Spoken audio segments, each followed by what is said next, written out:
सोचिए, आप अपने परिवार के साथ एयरपोर्ट पर किसी अपने को विदा करते हैं। सब कुछ बिल्कुल नॉर्मल होता है। प्लेन वक्त पर टेक ऑफ करता है। पायलट का आखिरी मैसेज भी रिकॉर्ड हो जाता है। Malaysian 370 Lumpur radar, good morning, climb flight level 250. और फिर सिर्फ कुछ ही मिनट बाद दुनिया के सबसे मॉडर्न एयरक्राफ्ट्स में से एक 239 लोगों को लेकर आसमान में ही गायब हो जाता है।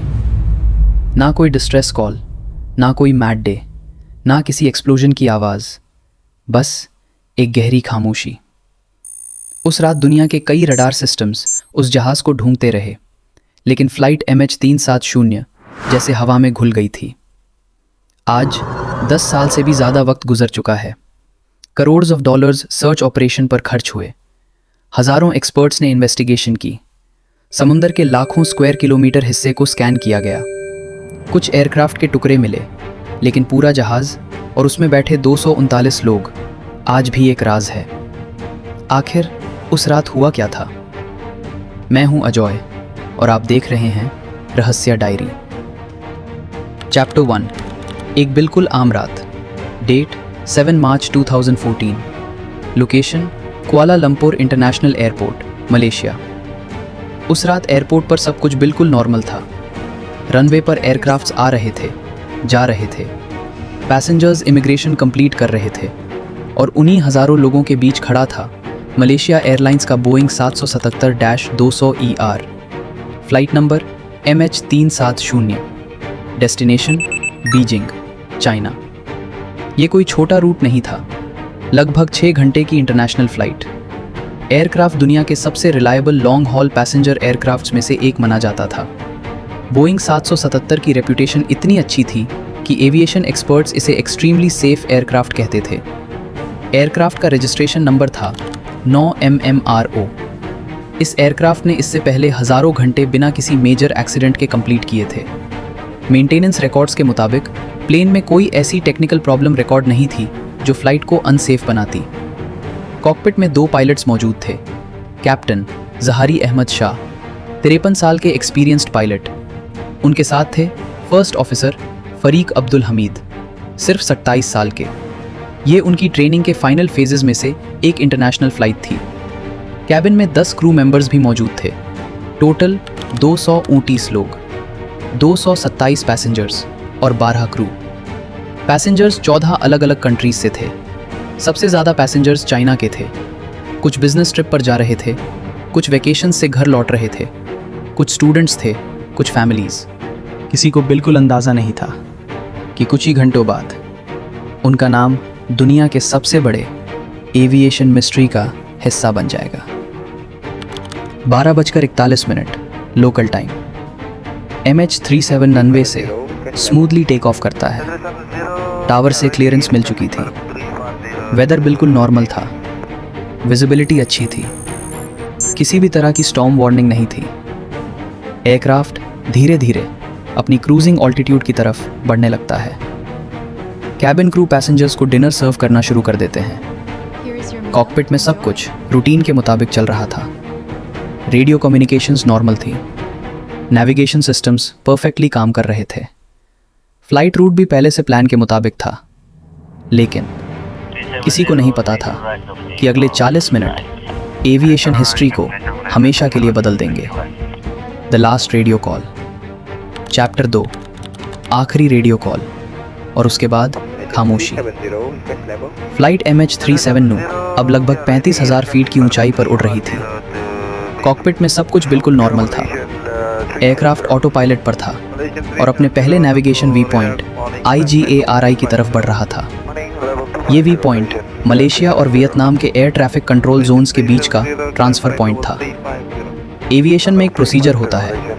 जब भी कोई एयरक्राफ्ट एक देश के एयर स्पेस से निकलकर दूसरे देश के एयर स्पेस में प्रवेश करता है तो कंट्रोल भी एक एयर ट्रैफिक कंट्रोल सेंटर से दूसरे के पास चला जाता है।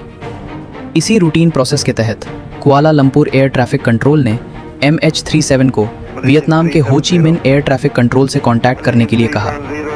कैप्टन ज़हारी अहमद शाह ने शांत आवाज़ में जवाब दिया, गुड नाइट मलेशियन 370। ये सिर्फ 4 शब्द थे, लेकिन दुनिया ने उस एयरक्राफ्ट से आखिरी बार यही आवाज़ सुनी। इसके कुछ ही सेकंड्स बाद एयरक्राफ्ट वियतनाम के कंट्रोल जोन की तरफ बढ़ रहा था।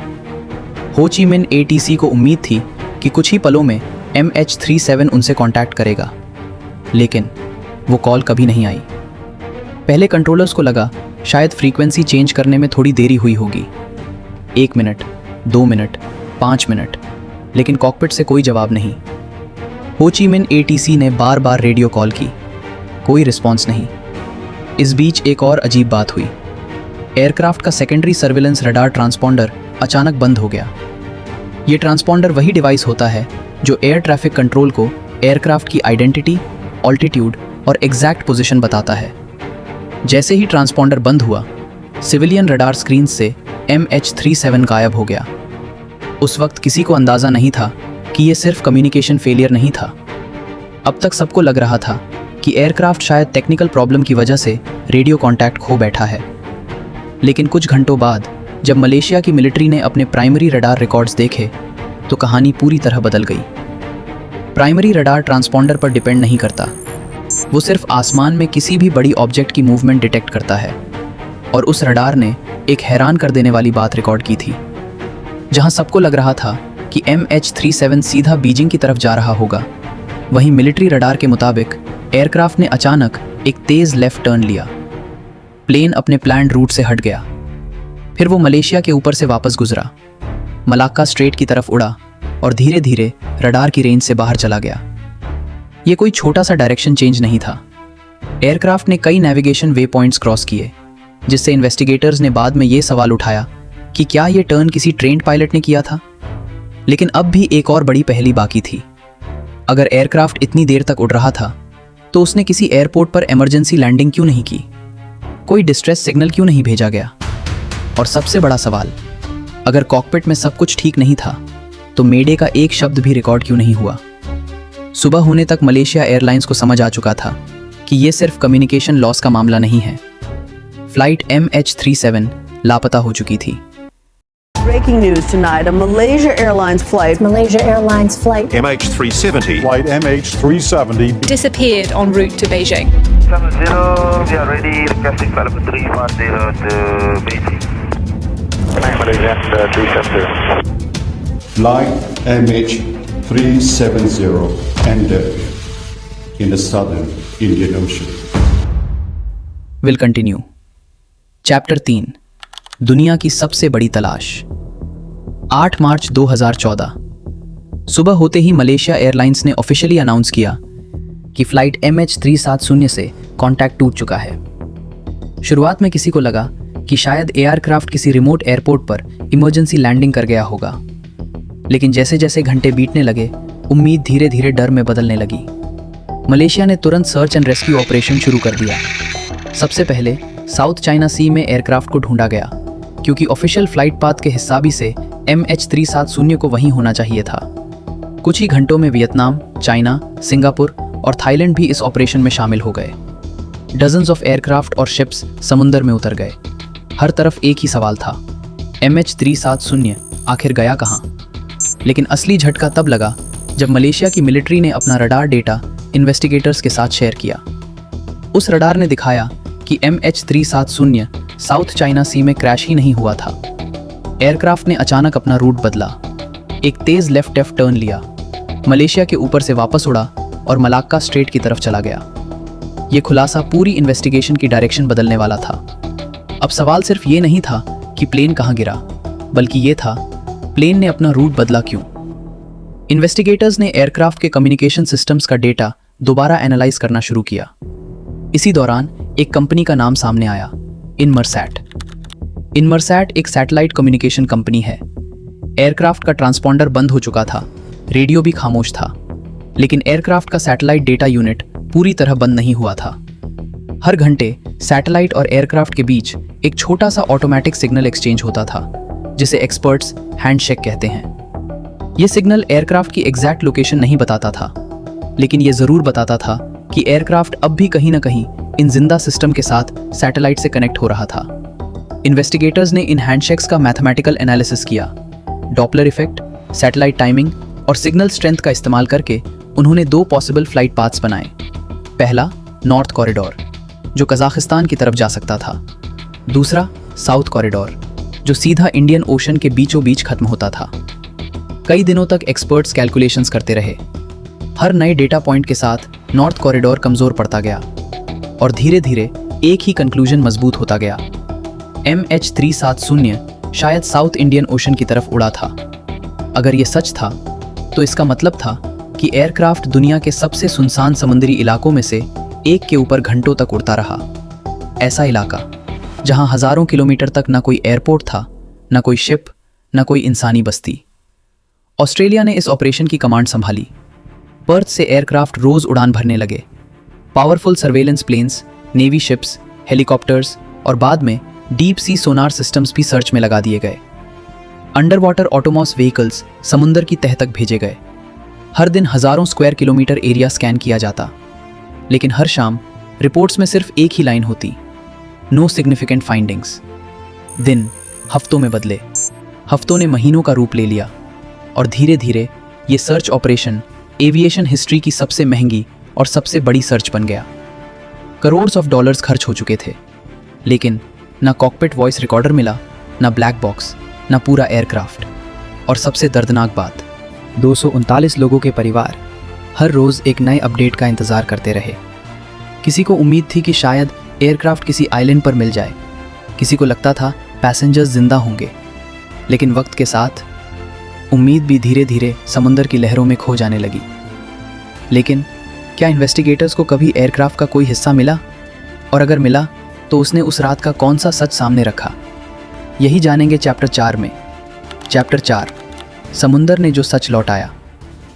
महीनों तक चलने वाली सर्च के बाद भी इन्वेस्टिगेटर्स के हाथ लगभग खाली थे, लेकिन 29 जुलाई 2015 MH370 के गायब होने के लगभग 16 महीने बाद इंडियन ओशन के बीच एक छोटे से फ्रेंच आइलैंड रियूनियन आइलैंड पर बीच साफ करने वाले कुछ लोगों को एक बड़ा सा एयरक्राफ्ट का टुकड़ा मिला। पहली नज़र में वो सिर्फ एक टूटा हुआ मेटल का पीस लग रहा था, लेकिन जब अथॉरिटीज़ ने उसकी फ़ोटोग्राफ्स देखी तो एविएशन एक्सपर्ट्स तुरंत समझ गए ये कोई आम मलबा नहीं था, ये था एक फ्लैपरॉन। फ्लैपरॉन एयरक्राफ्ट के विंग का वो हिस्सा होता है जो टेक ऑफ और लैंडिंग के दौरान लिफ्ट और स्टेबिलिटी कंट्रोल करता है। उस टुकड़े को फ्रांस भेजा गया। वहाँ बोइंग के इंजीनियर्स, मलेशिया की इन्वेस्टिगेशन टीम और इंटरनेशनल एविएशन एक्सपर्ट्स ने उसकी माइक्रोस्कोपिक लेवल पर जांच की। पार्ट नंबर, मैन्युफैक्चरिंग रिकॉर्ड्स और इंटरनल सीरियल मार्किंग्स सब कुछ मैच किया गया और फिर ऑफिशियल कंफर्मेशन आई, ये फ्लैपरॉन मलेशिया एयरलाइंस फ्लाइट MH370 का ही था। इस एक टुकड़े ने पूरी दुनिया को एक बात तो बता दी, एयरक्राफ्ट सच में इंडियन ओशन तक पहुंच चुका था। इसके बाद अगले कुछ सालों में मोजाम्बिक, मॉरिशस, साउथ अफ्रीका और तंजानिया के बीचेस पर भी एयरक्राफ्ट के कुछ और टुकड़े मिलने लगे। कुछ विंग पैनल्स, इंजन कॉलिंग के फ्रैगमेंट्स और कैबिन के कुछ डैमेज्ड पार्ट्स। एक्सपर्ट्स ने ओशन करंट मॉडल्स का इस्तेमाल किया। उन्होंने देखा कि अगर एयरक्राफ्ट साउदर्न इंडियन ओशन में क्रैश हुआ हो तो समुद्री धाराएं इन टुकड़ों को धीरे धीरे अफ्रीका के ईस्टर्न कोस्ट तक ला सकती हैं। ये साइंटिफिक एनालिसिस काफ़ी हद तक सही बैठ रहा था, लेकिन सबसे ज़रूरी चीज़ अब भी गायब थी, ब्लैक बॉक्स। हर कमर्शियल एयरक्राफ्ट में दो बहुत इंपॉर्टेंट रिकॉर्डर्स होते हैं। पहला कॉकपिट वॉइस रिकॉर्डर, जो कॉकपिट के अंदर की आखिरी बातचीत रिकॉर्ड करता है, और दूसरा फ्लाइट डेटा रिकॉर्डर, जो एयरक्राफ्ट के हज़ारों टेक्निकल पैरामीटर्स को हर सेकंड रिकॉर्ड करता है। अगर ये दोनों मिल जाते तो शायद दुनिया को पता चल जाता कि आखिरी घंटों में कॉकपिट के अंदर क्या हुआ था, लेकिन आज तक ये दोनों रिकॉर्डर्स कभी नहीं मिले। इन्वेस्टिगेशन टीम ने समुंदर की तह तक पहुंचने के लिए एडवांस्ड सोनार सिस्टम्स का इस्तेमाल किया। डीप सी ऑटोनॉमस सबमरीन भेजे गए। हजारों square kilometre ocean floor scan किया गया। कई बार ऐसे सिग्नल्स मिले जिन्हें देखकर लगा कि शायद black box locator beacon detect हुआ है, लेकिन हर बार इन्वेस्टिगेशन किसी और डायरेक्शन में मुड़ गई। करोड़्स ऑफ डॉलर्स खर्च होने के बाद भी एयरक्राफ्ट का मेन रिकजैक कभी नहीं मिला, और जब एयरक्राफ्ट ही नहीं मिला तो उस रात का एग्जैक्ट सीक्वेंस भी कभी कंफर्म नहीं हो सका। इसी वजह से इन्वेस्टिगेशन धीरे धीरे फैक्ट्स से थ्योरीज की तरफ बढ़ने लगी। क्या कैप्टन ने जानबूझकर एयरक्राफ्ट का रूट बदला? क्या कॉकपिट में किसी ने एयरक्राफ्ट पर कब्जा कर लिया था? क्या किसी टेक्निकल फेलियर ने क्रू को बेहोश कर दिया? या फिर क्या कोई ऐसी बात हुई जिसका जवाब समुंदर के नीचे आज भी दबा हुआ है? चैप्टर 5, ऑफिशियल इन्वेस्टिगेशन, और वो सवाल जिनका जवाब आज भी नहीं मिला। MH370 के गायब होने के बाद दुनिया भर के एविएशन एक्सपर्ट्स, इंटेलिजेंस एजेंसीज और इन्वेस्टिगेशन टीम्स ने हजारों डॉक्यूमेंट्स, रडार रिकॉर्ड्स और सैटेलाइट डेटा का एनालिसिस किया। लेकिन जितनी इन्वेस्टिगेशन आगे बढ़ती गई, उतने ही नए सवाल खड़े होते गए। सबसे पहले इन्वेस्टिगेटर्स ने कॉकपिट क्रू की बैकग्राउंड इन्वेस्टिगेशन की। कैप्टन जहारी अहमद शाह के घर की तलाशी ली गई। उनके पर्सनल कंप्यूटर, मोबाइल फोन्स और उनके घर में बना फ्लाइट सिमुलेटर भी सीज किया गया। मीडिया में कई रिपोर्ट्स आईं कि सिमुलेटर में साउदर्न इंडियन ओशन की कुछ फ्लाइट रूट्स सेफ थे। इस बात को लेकर कई लोगों ने सुसाइड थियोरी को मजबूत माना। लेकिन ऑफिशियल इन्वेस्टिगेशन ने यह नहीं कहा कि सिमुलेटर डेटा से यह साबित हो गया था कि कैप्टन ने जानबूझकर प्लेन क्रैश किया। इन्वेस्टिगेशन में सिमुलेटर के डेटा को एक फैक्टर के रूप में देखा गया, लेकिन इसे फाइनल प्रूफ नहीं माना गया। दूसरी थियोरी थी हाईजैकिंग। क्या किसी पैसेंजर या किसी और ने कॉकपिट पर कब्जा कर लिया था? इन्वेस्टिगेटर्स ने हर पैसेंजर की बैकग्राउंड चेक की, पासपोर्ट रिकॉर्ड्स देखे गए, सिक्योरिटी फुटेज देखी गई। 2 पैसेंजर्स फेक पासपोर्ट्स पर सफर कर रहे थे, जिसने शुरुआत में दुनिया भर की एजेंसीज का ध्यान खींच लिया। लेकिन बाद में पता चला कि वो टेररिज्म से जुड़े नहीं थे, उनका संबंध इल्लीगल इमिग्रेशन से था। इसलिए हाईजैकिंग का कोई मजबूत एविडेंस सामने नहीं आया। तीसरी थ्योरी, मैकेनिकल फेलियर। क्या एयरक्राफ्ट में कोई ऐसी टेक्निकल खराबी हुई थी जिसकी वजह से कम्युनिकेशन सिस्टम्स फेल हो गए? बोइंग और रोल्स रॉयस के इंजीनियर्स ने एयरक्राफ्ट के मेंटेनेंस रिकॉर्ड्स का एनालिसिस किया। किसी भी ऐसी टेक्निकल प्रॉब्लम का कोई पक्का सबूत नहीं मिला जो पूरे इंसिडेंट को एक्सप्लेन कर सके। चौथी थ्योरी, हाइपोक्सिया। एविएशन एक्सपर्ट्स के मुताबिक अगर कैबिन का प्रेशर अचानक खत्म हो जाए और क्रू समय पर ऑक्सीजन मास्क ना पहने तो धीरे धीरे कॉकपिट क्रू और पैसेंजर्स बेहोश हो सकते हैं। अगर ऑटो पायलट उस वक्त एक्टिव हो तो एयरक्राफ्ट फ्यूल खत्म होने तक उड़ता रह सकता है। ये थियोरी कुछ सैटेलाइट डेटा के साथ मैच करती थी, लेकिन इसके भी कोई डायरेक्ट एविडेंस कभी नहीं मिले। इसी बीच जुलाई 2018 में मलेशियन गवर्नमेंट ने अपनी फाइनल इन्वेस्टिगेशन रिपोर्ट जारी की। रिपोर्ट में कहा गया कि एयरक्राफ्ट ने जानबूझकर अपना रूट बदला था, लेकिन ये किसने किया और क्यों किया, इस बारे में इन्वेस्टिगेशन कोई फाइनल कंक्लूजन तक नहीं पहुंच सकी।